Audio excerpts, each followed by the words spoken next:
GM, wonderful friends, grateful to have you here. Today we have the most famous reptile on planet Earth. His name is Cucho, aka the Legend. We are here to talk about online security with regards to digital assets. Cucho, how are you? And are you excited about this topic? What's up, Button? What's up, HODL fam? I mean, I think there are always more exciting topics than security, but it is a super important topic, right? So if you start to own crypto, if you start to collect NFTs, I mean, the worst situation that you could be in is to actually, lose them by getting scammed or by not being on top of your security. So it's super important. And that's why Button and we have a lot of conversation about our security update setup and what we think is important in terms of security. So we want to use this video to share some of those insights with you. And we want to start with the basics. So Button, why didn't you explain the HODL fam what a digital wallet is about, and then also what makes a decentralized wallet a decentralized wallet? Absolutely. So, when we're talking about digital assets, that can be everything from cryptocurrency, such as Bitcoin, to Ethereum, to also including NFTs, which, as many of you know from our videos, sometimes they're art, but sometimes they're other things, which could be tickets or other forms of downloadable items. So, with the use of a digital wallet, it is what you have ownership of. And the way that it's set up is you have a public address, which is essentially your address in which others can send you things so that you can receive them into your wallet. You can think of this almost at like your home address. It's okay for you to share your home address. People can send things to you. But the thing that is on the other side of it that makes it very, very locked up and truly makes it yours is what's called the private key. And the private key is making sure that you have the ability to take control of that wallet. So if you want to send something out or you want to post something for sale, you're going to have access to that private key. And so with that in mind, there's a variety of different wallets that you can use. The primary one that we use with Ethereum, which is used probably by most people who collect NFTs at this point, is called MetaMask. And it's very easy to download. You download it if you're doing it on desktop. You download it as a Chrome extension, and then you will have your wallet that shows up in the top corner for Chrome, for Brave, or whatever browser you choose to utilize.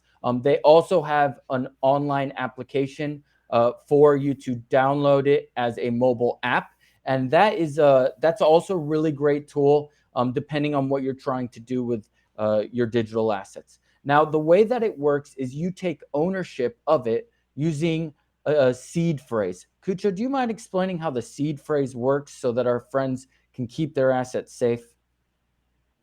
Yeah, the seed phrase is the most important thing in terms of your security. So you get the seed phrase, it's like either 12 or 24 words. And that's the one that when you have it, you can always get access to all of your assets, be it crypto or NFTs, on any new device. So if you had the seed phrase and let's say the laptop where you originally set up your wallet, that breaks, you can just get another laptop. If you have your seed phrase, you are going to be all good. You just enter your seed phrase and immediately you will see all of your assets again there.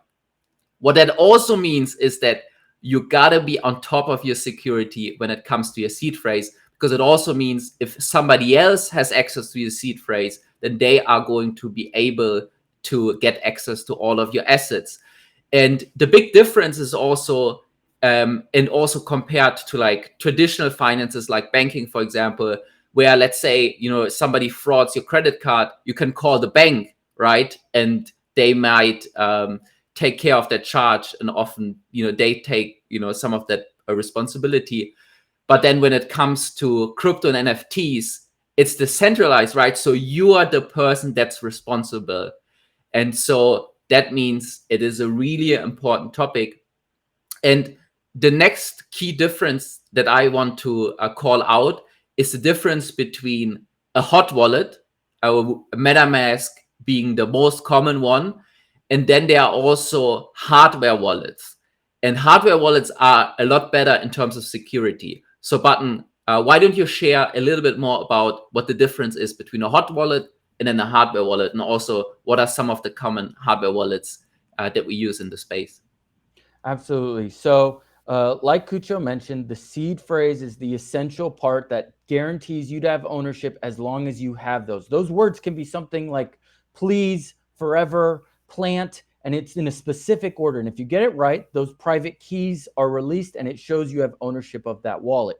Those wallets could be hot or cold. If it's a hot wallet, it means that the wallet is connected from online, which means essentially it's less secure than a cold wallet, which means it's disconnected from being online. So a hot wallet, when you log into your MetaMask, and let's say you wanted to make a transfer of an NFT, it's going to ask you to do something called sign the transaction. And signing it is basically showing that you have the private keys, and you click sign, and it says, I approve of this transaction occurring. If it's online, that means that you're putting yourself at risk where if someone takes over your computer, they could essentially click the sign button for you. With a cold wallet, that's something you plug into your computer. And the only way that those signatures can be made is if they actually are holding the physical device in their hand and they click sign. And so the only way someone could do it is if they're right there in the room with you. So this prevents a lot because these are digital assets. You could be anywhere in the world and you can get scammed. But this makes it so that they would have to be right there with you. Cucho, why don't you explain Ledger? It's one of our favorites, and we both use it, to tell you the truth. Yes. Yeah, this is like one of the most common hardware wallets that's being used in the space. And yeah, I think two cool things about it, which minimize your security risks.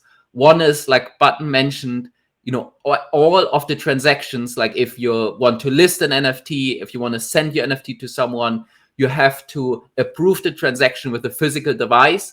So that means that no one that doesn't have the physical device could do any transactions with your wallet.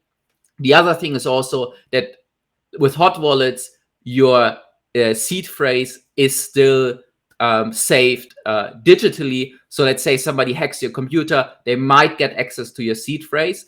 But then when it comes to hardware wallets, that allows you to only store your seed phrase, in a physical way and not on any digital devices. What's also important, and that's a mistake a lot of people make, they say, oh, I have a ledger, I'm all good, I can now just put my seed phrase in the Notes app or something like that.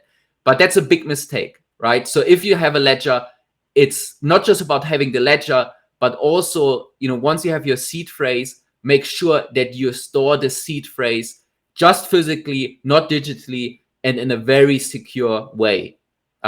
So that's the most important thing, like we've been emphasizing, storing your seed phrase in a very secure way. Button, do you want to talk a little bit more about, what are some of the great approaches when it comes to handling your seed phrase and securing that? Yeah, absolutely. So one approach that makes it so that in one way, I believe that digital assets can be more secure than actually physical assets. And that kind of sounds a little bit wild and crazy considering how many scams you often hear. But the truth is, you have control of it. And because it's digital, you can separate it into separate wallets. You could do it in multiple formats. So one thing you could do with your seed phrase is, let's pretend it's 24 words. You can split those into two different lists and place one at one location and one in another location. So the only way that someone could steal your digital assets is if they go to both locations, break into both safes, get those words and put them together on their computer, and then connect online to prove that they have those words, which gives them access to private keys, and then they'll be able to steal it. If you were to have gold in your house, there's only one location you have to go to steal that gold. So I think it's a good idea to split them up. And there are some incredible tools that allow you to enhance the security of your digital assets. Cucho, I know you're a big fan of a few of them, but this is one that we both think could be really beneficial for those who are dedicated to keeping their stuff extra secure. Yes. And I could imagine, like, if you're completely new to crypto and NFTs, this might be a bit overwhelming right now. But so I would have emphasized there are different levels of security, right? So let's say you only have a hot wallet so far, it definitely get a hardware wallet. That should be the first step, right? And then, as you collect more and more assets, you might increase always your level of security. So this is one that I personally use, which really allows for a very high level of security, because what this actually does, it's like these metal plates that allow you to actually split your seed phrase into 3 different parts. And then once you do that, you can store the 3 different parts in 3 different locations. And what you need is only 2 of them to restore your seed phrase. A seed phrase commonly has 24 words. So one of them has like the words 1 to 15, one has the one 9 to 16, and so on. So this allows you only need 2 to restore them. And it's a great setup because it also reduces the risk. On one hand, let's say somebody breaks into one of the locations where you have the one of them, it's not going to be enough for them to get access to your assets. But also, if you only need 2 of them, actually, if one location gets compromised or something like that, you can still access this with the other 2. So big shout out to Billfodl. I think they came up with a good solution with the multi-shard that I'm personally using. Right. And Button, we covered a lot. Yeah. Go ahead. It's metal because it's waterproof and fireproof too. Is that correct? That's exactly it. Yeah. Yeah. So it's next level. I mean, we could talk about this all day. We tried to give a basic level to help everyone understand kind of why we view security as important, and we just want to help you. So if there's any questions you have, feel free to reach out to us. We're happy to help in any way that we can, because security is essential when collecting digital assets. Yes. And we're called the HODL. We're always taking on a long-term perspective. And again, security is not the most exciting topic, but it's definitely one of the most important ones to make it in the long term as an investor and participate in the NFT space. So wanted to do this video to share some of our learnings and insights over the last 2 years with you guys. So HODL fam, thanks for tuning in. Make sure to like and subscribe if you haven't yet. Button, always enjoy doing these videos with you, always learning a lot from you. And HODL fam, see you guys next time. Cheers. Later.